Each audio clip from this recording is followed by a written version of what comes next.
Sering dengar soal pasar modal, tapi malah jadi bingung sendiri mulainya dari mana. Tenang, anggap aja saya ini pemandu tur pribadi kamu.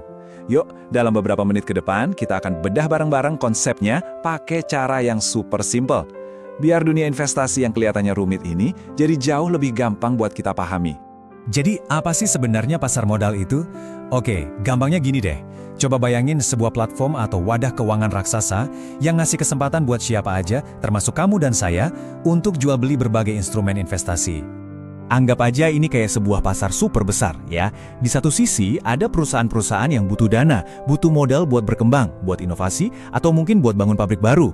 Nah, di sisi lain, ada orang-orang kayak kita nih, para investor, yang punya dana lebih dan pengen dana itu tumbuh. Pasar modal inilah yang jadi jembatan penghubungnya. Oh ya, dan perlu diingat, konsep investasi di sini tuh beda banget loh sama sekedar nabung di bank. Oke, biar makin gampang lagi nangkapnya, kita pakai cerita aja ya. Lupakan dulu semua istilah yang bikin pusing. Coba bayangkan kamu lagi pengen beli sepeda motor. Nah, perjalanan kamu beli motor ini bakal ngejelasin dua jenis pasar utama yang wajib banget kamu tahu. Yang pertama, kita bahas skenario di mana kamu pengen motor yang masih baru, kinclong, langsung dari pabriknya. Nah, cerita ini bakal bantu kita ngerti konsep yang namanya pasar perdana. Prosesnya kan kira-kira begini. Ada pabrik, nah di dunia investasi kita sebutnya emiten, yang bikin motor itu. Terus, kamu datang ke dealer resminya, yang perannya mirip kayak penjamin emisi, buat beli motor itu. Dan kamu, sebagai pembeli pertama, adalah investor. Yang paling penting di sini adalah, uang yang kamu bayarkan itu pada akhirnya diterima sama si pabrik. Buat apa? Ya buat modal produksi motor-motor lainnya. Nah, ini dia poin kuncinya. Saat sebuah produk investasi, dalam cerita kita, motor, dijual untuk pertama kalinya dan uangnya itu langsung masuk ke kantong perusahaan yang nerbitin, transaksi inilah yang terjadi di pasar perdana. Gampang kan? Nah, sekarang kita pindah ke senario yang beda.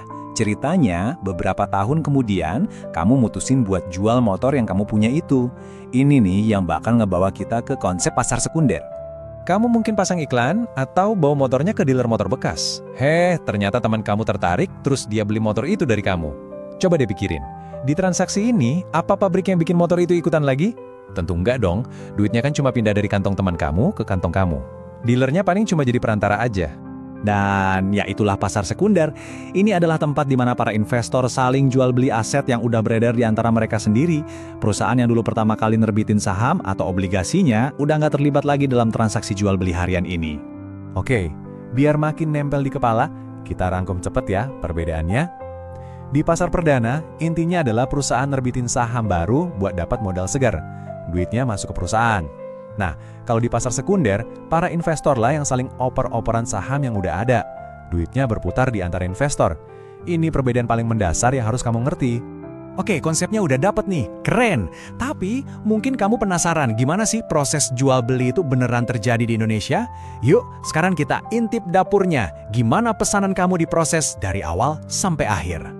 Setiap transaksi yang terjadi di Bursa Efek Indonesia itu semuanya lewat sebuah sistem super canggih yang namanya JATS atau Jakarta Automatic Trading System.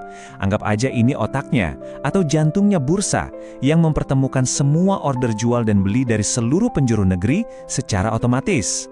Alurnya begini, gampang kok. Pertama, kamu masukin order, mau beli atau jual lewat aplikasi sekuritas kamu.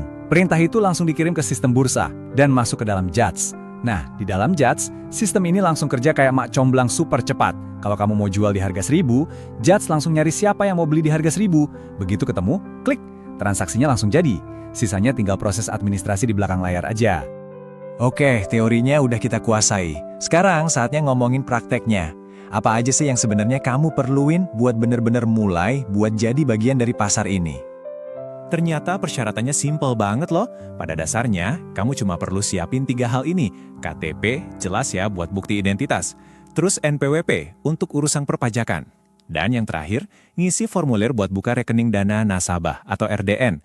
RDN ini kayak rekening bank khusus buat kamu transaksi saham. Nah, kita udah selesai nih tur singkatnya. Mulai dari konsep dasar pasar perdana dan sekunder, sampai ke cara kerjanya di belakang layar. Sekarang kamu udah punya petanya. Jadi, pertanyaannya sekarang bukan lagi apa itu pasar modal, tapi kapan kamu siap untuk memulai perjalanan investasi kamu sendiri.